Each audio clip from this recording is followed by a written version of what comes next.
Hey, WTMS students, parents, welcome back to your pod lesson for week 4 of distance learning. And if you're curious, I do need a haircut.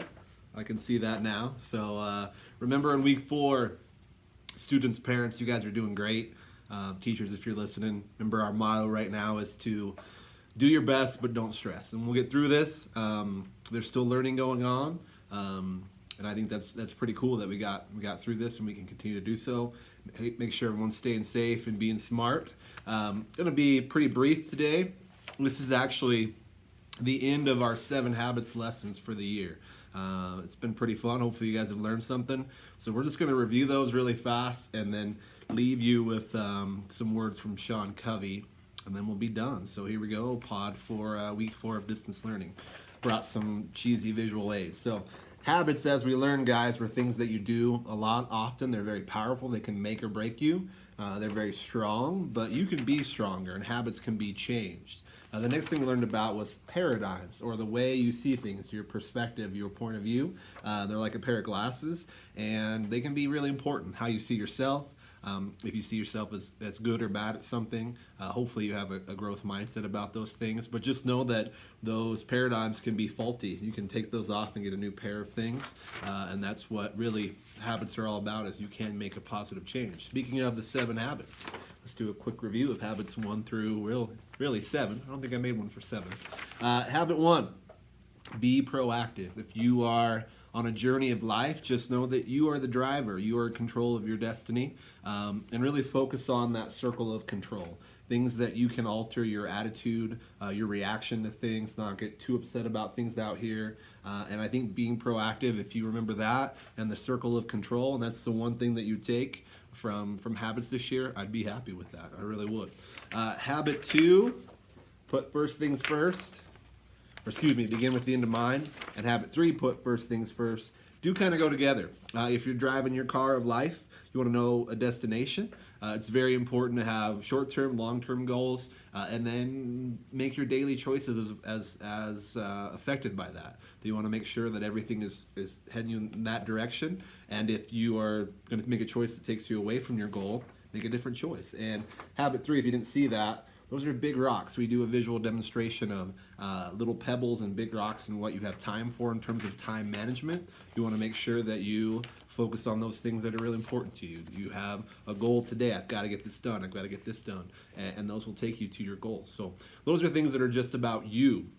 Habit 4 gets into how you perceive others. And you've got to work with others in this world. In school, outside of it, in family, you're probably doing some stuff that'll... you're with your family a lot. You got to make things work. So let's talk about attitude first. So we have to think win-win. It can't be all about you. Okay. And if you think about team first, it's going to lead to, the type of communication we've tried to teach you about here at WTMS. Assertive communication, not passive where people step on you, or aggressive is when you step on others. Assertive is right there in the middle, in that sweet spot where you are listening to others, but also making sure that you are being heard and that your ideas are being part of the group as well. Speaking of listening to others, that gets to habit 5. Seek first to understand, then to be understood. If your mouth is moving constantly, or you're really just not taking time to listen, you're missing out on a lot of stuff. People can teach you stuff. Even when you get older like me, there's always a chance to learn new things and come up with some new skills. And so, of course, eventually make yourself heard, but I think that if you're always trying to really understand people when you listen, it's going to be a lot better to work with others. Habit 6 gets us to the highest form of teamwork. Like I said, in life, we have to work with others. And if you can get to synergy, which is really everybody's not compromising, but they're sharing ideas assertively, synergy can be really 1 + 1 = 3, which I know the math is off there. But what we're saying is if you don't focus on my way or your way, you can get to a higher, a better way. And that's what synergy is all about, is coming up with a collective, very best effort on what you can do. Forgot to print a picture for habit 7, what we had just wrapped up, which was sharpening the saw. Taking care of yourself, making sure that you give the world the best of you, not the rest of you. Really want to make sure that you're not too wore out. And that came down to 4 different domains, if you remember right. Okay, you want to take care of you with your body and soul, and a lot of that is what you put into it.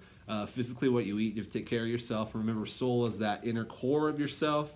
What are you putting in terms of media? Are you taking care of it with some positive stuff? Your brain, think of it as a muscle. You got to exercise that thing. It's really the most powerful, important muscle you can have. So find a way to use that gray matter up here. And then, taking care of your heart is all about really honoring your emotions and validating them and taking care of your own emotions and those around you and valuing relationships. So that's the 7 habits. Hopefully this year you've learned something. 8th graders, as you get ready to go on, try to keep those in mind. There's things that can really just take you on a better path. And they're those day-to-day activities that can be beneficial in school, outside of school, and so hopefully you've learned stuff about those. So I'll let Sean Covey close. I'm going to read a brief passage from his book. Parents, if you haven't seen it, The 7 Habits of Highly Effective Teens. And here's what Sean says in his last chapter. If you ever find yourself sliding or falling short, don't get discouraged. Remember the flight of an airplane. When an airplane takes off, it has a flight plan. However, during the course of the flight, wind, rain, turbulence, air traffic, human error, and other factors keep knocking the plane off course. In fact, a plane is off course about 90% of the time. The key is that the pilot keeps making small course corrections by reading their instruments and talking to the control tower. As a result, a plane reaches its destination. A little bit of side note there. So, if you read some stuff and you want to really make a huge change, that's not really necessarily life. You don't make those changes in one day, but if you make small positive changes in the right direction, a small course correction can get you back to your end in mind that you have at the end of your journey. Also, I love that they read their instruments and listen to the control tower, because when you do get off base, there's a lot of people in the world that want to help you. May not feel that way at all times, but I know I work with a lot of wonderful people here in this building and know a lot of your parents. There are people that want to help you. So you find yourself wandering off your flight plan, they're there to help you make those small course corrections. Here's the last paragraph I wanted to read. If you keep getting knocked off your flight plan and feel as though you're off course 90% of the time, so what? If you just keep coming back to your plan, keep making small adjustments, and keep hope alive, you'll eventually reach your destination. So really, I'll let him close that. You guys are in a very vulnerable age, and I think these habits can help you. Success is not a straight path. There's going to be lots of fits and starts, and your flight plan's going to get knocked all over the place sometimes. But you guys, if you stay positive, keep hope alive, realize that you're so young, and be gentle with yourself, and you can make mistakes and still get back to where you're going to be. You're going to have effective habits, so you're going to be successful people next year in school and then beyond. And that's all that the old people, your teachers, your principal, and certainly your parents. That's all they want for you, is to have a happy life and get through this crazy childhood time. And I'll stop being sentimental before I cry. So I hope you've enjoyed the habits lessons. We'll see you next week for some other stuff with Pod. And remember, work hard, but don't stress out too much. Have a great week. We'll see you.